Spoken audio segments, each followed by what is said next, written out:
Chapter 7 Attitude. Experiments recently conducted by Merle Lawrence, Princeton, and Adalbert Ames, Dartmouth, in the latter's psychology laboratory at Hanover, NH, prove that what you see when you look at something depends not so much on what is there as on the assumption you make when you look. Since what we believe to be the real physical world is actually only an assumptive world, it is not surprising that these experiments prove that what appears to be solid reality is actually the result of expectations or assumptions. Your assumptions determine not only what you see, but also what you do, for they govern all your conscious and subconscious movements towards the fulfillment of themselves. Over a century ago, this truth was stated by Emerson as follows, quote, "As the world was plastic and fluid in the hands of God, so it is ever to so much of his attributes as we bring to it. To ignorance and sin it is flint. They adapt themselves to it as they may, but in proportion as a man has anything in him divine, the firmament flows before him and takes his signet and form." End quote. Your assumption is the hand of God molding the firmament into the image of that which you assume. The assumption of the wish fulfilled is the high tide which lifts you easily off the bar of the senses where you have so long lain stranded. It lifts the mind into prophecy in the full right sense of the word, and if you have the controlled imagination and absorbed attention which it is possible to attain, you may be sure that all your assumption implies will come to pass. When William Blake wrote, quote, "What seems to be is to those to whom it seems to be," end quote, he was only repeating the eternal truth. There is nothing unclean of itself, but to him that esteemeth anything to be unclean, to him it is unclean. Romans 14:14.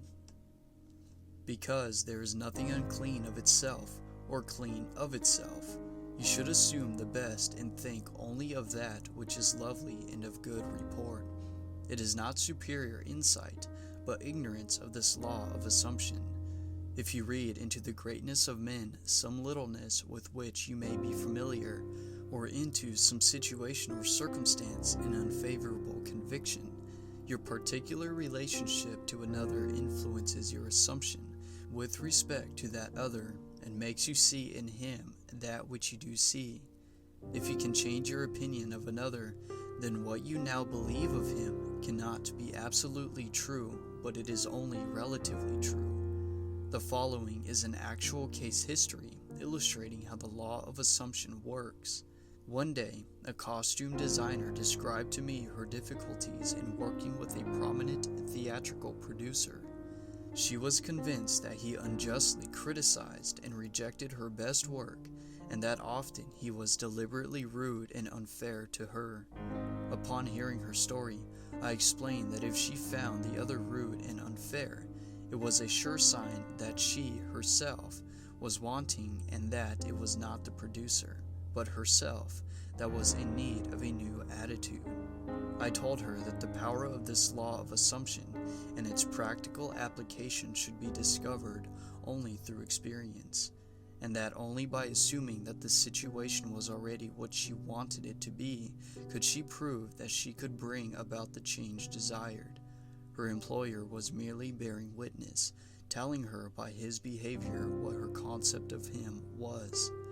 I suggested that it was quite probable that she was carrying on conversations with him in her mind which were filled with criticism and recriminations. There was no doubt but that she was mentally arguing with the producer, for others only echo that which we whisper to them in secret. I asked her if it was not true that she talked to him mentally, and, if so, what those conversations were like. She confessed that every morning on her way to the theater, she told him just what she thought of him in a way she would never have dared address him in person. The intensity and force of her mental arguments with him automatically established his behavior towards her.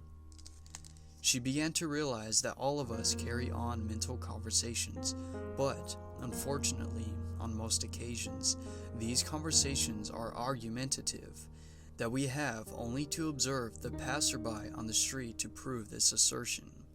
That so many people are mentally engrossed in conversation, and few appear to be happy about it, but the very intensity of their feeling must lead them quickly to the unpleasant incident they themselves have mentally created and therefore must now encounter. When she realized what she had been doing, she agreed to change her attitude and to live this law faithfully by assuming that her job was highly satisfactory and her relationship with the producer was a very happy one. To do this, she agreed that, before going to sleep at night, on her way to work, and at other intervals during the day, she would imagine that he had congratulated her on her fine designs, and that she, in turn, had thanked him for his praise and kindness. To her great delight, she soon discovered for herself that her attitude was the cause of all that befell her.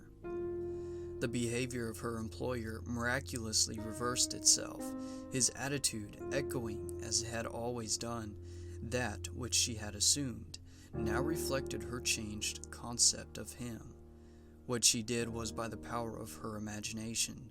Her persistent assumption influenced his behavior and determined his attitude towards her.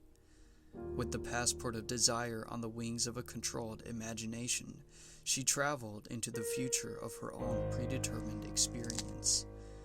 Thus, we see it is not facts, but that which we create in our imagination, which shapes our lives. For most of the conflicts of the day are due to the want of a little imagination to cast the beam out of our own eye. It is the exact and literal minded who live in a fictitious world. As this designer, by her controlled imagination, started the subtle change in her employer's mind, so can we, by the control of our own imagination and wisely directed feeling, solve our problems. By the intensity of her imagination and feeling, the designer cast a kind of enchantment on her producer's mind and caused him to think that his generous praise originated with him. Often our most elaborate and original thoughts are determined by another. Quote, "We should never be certain that it was not some woman treading on the winepress who began that subtle change in men's mind, or that the passion did not begin in the mind of some shepherd boy, lighting up his eye for a moment before it ran upon its way." End quote. William Butler Yeats.